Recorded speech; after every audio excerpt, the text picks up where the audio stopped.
¿Por qué decidí hacer este video y cómo fui llegando a las conclusiones que aquí verán? Respecto a las cifras oficiales del gobierno, me hago estas preguntas. ¿Hay una diferencia entre las cifras reales de esta enfermedad y lo que las autoridades publican? Estamos muy acostumbrados a que nos malinformen. También existe la posibilidad que sea por ineptitud de las personas que ocupan cargos públicos, o el gobierno está actuando con mucha cautela por no tener datos firmes. O finalmente, se prefiere reportar un número de casos inferior para evitar una crisis de pánico. Por el contrario, en la población esto provoca incredulidad, suspicacia, desconfianza, crítica y finalmente también pánico en algunas personas por lo mismo. Si todo está bajo control, como nos dice el gobierno, supuestamente con tan pocos casos, ¿por qué habría que tomar estas medidas tan extremas para limitar la circulación, que la gente no vaya a trabajar, con multas exorbitantes e incluso arrestos y trabajos comunitarios? Quiero advertir que con este video no pretendo generar pánico, tampoco busco de antemano llegar a una conclusión en particular. Lo único que busco es llegar a la verdad. Quiero contarles que llevo haciendo estas proyecciones casi 3 semanas. Al inicio no publiqué este video justamente por no crear pánico. Quise darle una oportunidad a ver si las cosas realmente seguían o mejoraban. Al fin verán por qué creo importante publicarlo. Comencemos observando el número oficial de casos confirmados por día. Podemos ver que tiene una tendencia creciente en general, aunque por el periodo de los últimos 3 días parece que se empieza a ver un menor crecimiento. Ya todos hemos aprendido que a esto le llaman aplanar la curva. Este número confirmado de enfermos se da cuando las personas que se sienten mal acuden a hacerse la prueba. Pero ¿cuánto tiempo tarda en sentirse mal? La Organización Mundial de la Salud, OMS, nos dice que el periodo de incubación tiene como media unos 5 días antes de comenzar a sentir los primeros síntomas, siendo el rango desde 2 hasta 11 y medio días para el 97% de los casos. Esto se grafica en lo que se llama una distribución normal que tiene esta forma de campana. De hecho, si fuera 100% normal, tendría más bien esta forma, ya que la media reportada de 5 días no se encuentra exactamente a la mitad entre 2 y 11.5 días. Volviendo a la gráfica de casos confirmados, podríamos decir que el primer dato es el periodo de incubación de 2 a 11 y medio días. El siguiente dato es el número de días que tarda en devolver un resultado a la prueba. Aquí la información típica es que esto tarda unos 3 días. Claro que esto depende del tipo de prueba y la disponibilidad en cada región, pero estamos hablando del promedio mundial.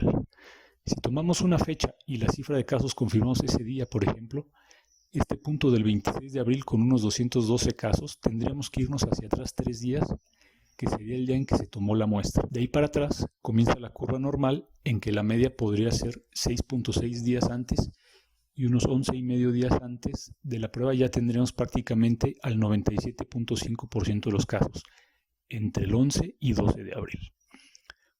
Todos estos 200 y tantos casos se distribuyen entre estas fechas así.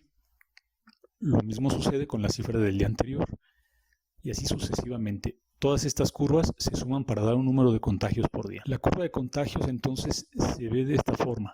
Si nos fijamos en la punta de la línea, veremos que en primera instancia va retrasada 14 días y medio, pero también está más abajo en el número de casos. La línea además se ve más suavizada porque no depende tan directamente de que una persona decida o no acudir a hacerse la prueba un día o al siguiente. Otro aspecto que podemos notar es que la parte final de la línea no se curva como la línea de confirmados.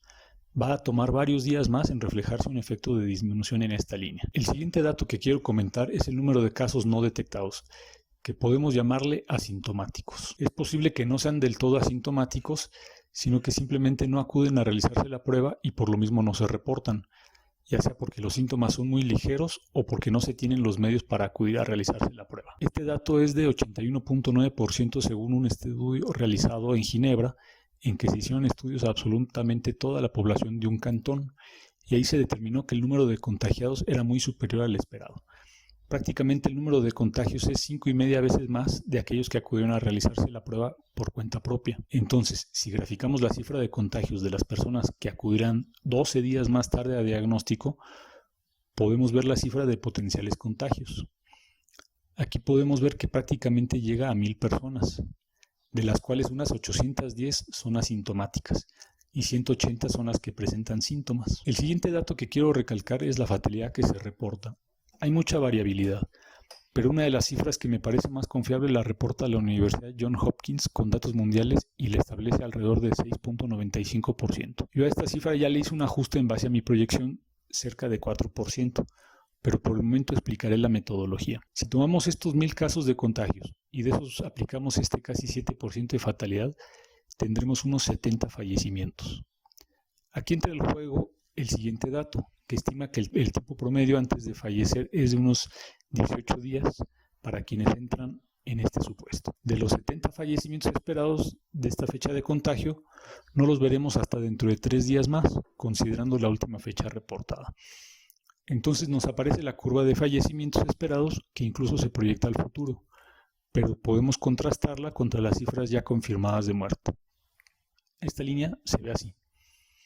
Como verán, se ve tan parecida una curva a la otra que en este momento fue cuando me comencé a dar cuenta que mis métodos y estimaciones iban por buen camino. Acercándonos a estas dos curvas de muertes reportadas contra mis muertes estimadas, podemos ver que ambas coinciden bastante bien. Debo decir en este punto que esta gráfica ya tiene un cierto nivel de ajuste de las variables de entrada que adelante les mostraré. Aquí fue cuando me convencí que el gobierno está publicando cifras que son, al menos para mí, creíbles. Debo decir que lo que creo es que no se han dimensionado lo que implican estas cifras. Con este método regresamos a la gráfica donde vemos los contagios y fallecimientos estimados. Les puedo decir que si el porcentaje de muertes se derivó de los contagios, incluidos aquellos asintomáticos, también se puede calcular en base a los casos sintomáticos, que finalmente son aquellos que acuden a hacerse la prueba. De un punto cualquiera que estemos interesados en determinar, buscamos 18 días más adelante y nos da la cifra. Con eso podemos ver que a grandes rasgos, 1 de cada 4 casos que da positivo, eventualmente unos días más tarde fallecerá. Hasta aquí, como vi que mis estimaciones corresponden muy de cerca con la realidad, me decidí a aplicar el método científico. La primera aproximación que vimos fue con cifras del estado de Michoacán en México. Decidí confirmar mi método con poblaciones más grandes y por lo mismo analicé las cifras de México a nivel nacional y luego con los datos de Estados Unidos.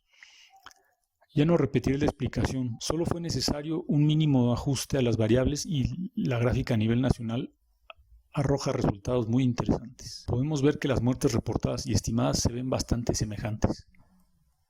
Podemos observar cómo la línea de casos confirmados está comenzando a curvar hacia la derecha, aunque la cifra de contagios de 2 semanas antes prácticamente sigue escalando de forma exponencial. Ya acercándonos a las gráficas de muertes, vemos que la proyección en azul finalmente no coincide tan bien con los reportes oficiales, pero la tendencia general es aceptable. La línea roja se curva hacia abajo ligeramente durante los últimos 3 o 4 días. Recordemos que en rojo vemos el reporte oficial de casos confirmados. Existen diferentes motivos que pueden explicar esta diferencia entre la estimación y el reporte. La primera hipótesis es que la tasa de contagio está comenzando a bajar. La segunda es que puede deberse a un retraso en el reporte que se hace desde los distintos municipios a los estados y de estos a la federación. También puede indicar que la mortandad se está comenzando a reducir o retrasar. O finalmente, una posibilidad es que las cifras oficiales están comenzando a ser reportadas por debajo de la realidad. Como les comenté al inicio, estuve dando seguimiento a esta proyección basada en mi modelo, además dando seguimiento a noticias de todo el mundo. La hipótesis la planteé hace 19 días. Hoy me atrevo a decir con confianza que estaba en lo correcto y ojalá no fuera así. Sobre esta cifra que baja en la predicción del pasado 27 de abril durante los últimos 3 días, la cifra que en ese momento reportaba el gobierno oficial fueron 1.432 muertes. Yo estimé ese día que en realidad había 1.716 muertes. Ahora, pasados 16 días, el gobierno ha publicado una cifra actualizada de las muertes que había en ese momento y son 2.113 muertes. Mi modelo con datos actuales estima que deberían haber alrededor de 2.021 muertes. En resumen, si tomamos la cifra del gobierno al día, probablemente tenga un error de casi la mitad. Habría que aumentar casi el 50%. La estimación que yo hice al principio también tuvo un error, prediciendo menos muertes de las que hubo, pero el error era de 23%. Ahora, con las nuevas cifras oficiales reportadas y actualizadas, el modelo arroja un error de solo el 5% sobre lo que fueron las muertes reales ese día. Sigue habiendo un problema de subestimación, pero la conclusión definitivamente es que la hipótesis más correcta es que el número reportado por el gobierno estará por debajo de la realidad para los últimos días, y este se seguirá dando en el futuro. Quiero aclarar y hacer hincapié sobre un hecho. Esto no es una proyección del futuro, es una estimación de la realidad en el presente. Con datos actualizados al 13 de mayo, la gráfica se ve así. Nuevamente podríamos caer en el error de pensar que la curva está comenzando a bajar, pero ya validamos la hipótesis que esto es un retraso en los reportes por culpa de la burocracia. Mi estimación de las muertes reales al día son alrededor de 5.400. Como se ve en esta gráfica de casos nuevos por día, podemos ver que cada fin de semana hay un ciclo en que bajan y suben los casos reportados. Esto es por la burocracia de los reportes o por el retraso en los laboratorios. Parece que los fines de semana están dejando de reportar y a media semana se ponen al día. La cifra baja los sábados, domingos y lunes. El gobierno mexicano no se ha dedicado a rastrear la fecha de posible contagio, pero sí nos está reportando la diferencia entre los días del primer síntoma y el día en que la gente se está presentando a hacer la prueba. Yo a este dato le he nombrado el indicador de desidia. Este factor es cultural y en combinación con la gráfica anterior me hace pensar que la gente no se quiere tomar la molestia de ir al doctor en fin de semana.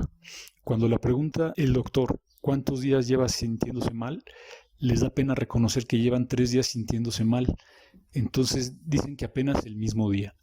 Eso explica que el número de casos que reportan tener síntomas el mismo día que se hacen la prueba es mayor que el siguiente. Bueno, entonces se preguntarán ustedes, ¿vamos mejorando? Yo creo que como lo indica la línea gris de las personas que se contagiaron hace 15 días y que no se reportan, la cosa pinta que no está mejorando. Al graficar la tasa de contagio diario, esta tasa se calcula comparando los casos nuevos de un día y el día anterior.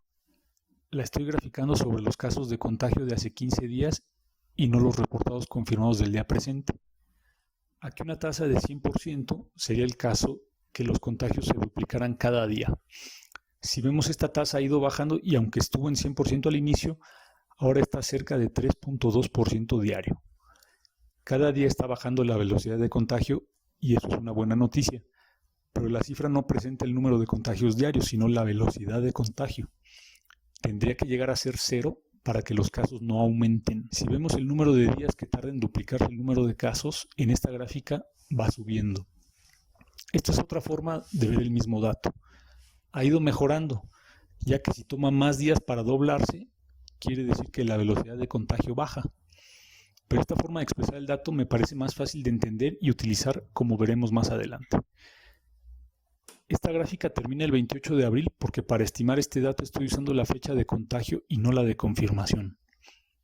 Aquí podemos ver que la cantidad de días que tarda en doblarse el número de casos acaba de llegar a 14 días. Dicho de otra forma, cada 2 semanas tendremos el doble de contagios. A estas alturas, como veíamos, ya serían unos 300,000. Si grafico los casos nuevos por día contra los casos previamente acumulados, en lugar de graficarlo contra el tiempo, me da una tendencia así. Esta gráfica tiene una escala logarítmica y por eso parece recta. Estoy además acumulando el número de casos de los últimos 14 días, que ya vimos que es el periodo de incubación durante el cual una persona puede contagiar a otra. De aquí podemos derivar lo que se conoce como R subíndice 0, que es el número de personas que cada persona llega a contagiar. Este R0 implica que cada persona contagia a otra cuando es igual a 1. Si la cifra es menor a 1, entonces la tendencia es decreciente. Si R0 es mayor a 1, quiere decir que el contagio se puede llegar a desbocar. Este número R0, al igual que todas las otras variables que les mostré, son diferentes para cada población, ya que hay factores sociales, demográficos, económicos y biológicos que pueden incidir en que una persona contagie más y finalmente se enferme o no. Podemos decir que esa era la tendencia natural de la enfermedad al inicio y que debido a las medidas de distanciamiento está bajando ligeramente el nivel de contagio, pero no estamos nada cerca de llegar a bajar el número de enfermos. Estamos buscando que se mantengan constantes. Si fuera hoy, quedarían unos 6,000 contagios nuevos por semana. Es entonces buen momento para mostrarles las estimaciones a las que he llegado en base a este método. En cuanto a las variables más críticas para el estudio de esta enfermedad, tenemos que el número de casos no detectados o asintomáticos está en 74.63% a nivel nacional, lo cual no difiere mucho del caso de Ginebra. La fatalidad de los casos totales, incluidos los sintomáticos y asintomáticos, es de 4.305% y la fatalidad considerando únicamente los sintomáticos es de 17.044%. Los días hasta la muerte igualmente se mantienen en 18. En términos de la velocidad de contagio, actualmente estamos en que se duplican los contagios cada 14 días. Hasta la semana pasada, aproximadamente cada persona contagia durante su periodo de incubación a una persona más. La última media semana puede parecer optimista en lugar de indicar una mejora real. Para quienes tienen la duda si les puede afectar, la edad promedio de los decesos es de 59 años. Pero vemos muchos casos en edades menores de 40 e incluso de 30. Si lo comparamos con la estructura de edades del país, vemos que la edad promedio de los mexicanos es más baja, pero no me confiaría con eso. ¿Cuál sería el peor escenario posible? No pretendo asustar a nadie con lo siguiente que diré, pero debo hacer hincapié en que la batalla no está ganada en lo absoluto. Deberemos mantener cuidado y además tener la precaución de ir analizando los datos para ver si en verdad estamos a punto de vencer a esta enfermedad. Si regresamos a la gráfica nacional para los casos acumulados de contagio y pretendemos proyectar a futuro, podemos ver que para duplicar el número de contagios que ya teníamos hace 15 días, de casi 140,000, con la velocidad de duplicación actual de 14 días, nos iríamos a 280,000 contagios para el 11 de mayo pasado. Como podemos ver en esta tabla, si duplicamos la cifra de contagios cada 14 días, por más que podamos decir que está duplicándose actualmente más lento, los números aumentan de forma exponencial y no tardan en llegar al total de la población. Para este caso de México, antes del 15 de septiembre veríamos más contagios que el número de habitantes. Esto basado en la premisa de que la tasa de duplicación se mantenga al ritmo actual, lo cual tampoco es algo que yo espero que suceda. Si se mantiene la tasa de mortandad al ritmo actual, dado la población de México, de 127.8 millones de habitantes, tendremos alrededor de 5,5 millones de muertes antes del 30 de septiembre de 2020. Por eso, mejor cuidémonos todos. Espero estarle dando seguimiento a este modelo y si tengo nuevas noticias las iré publicando. Síganme en el canal, si la situación mejora, se los haré saber.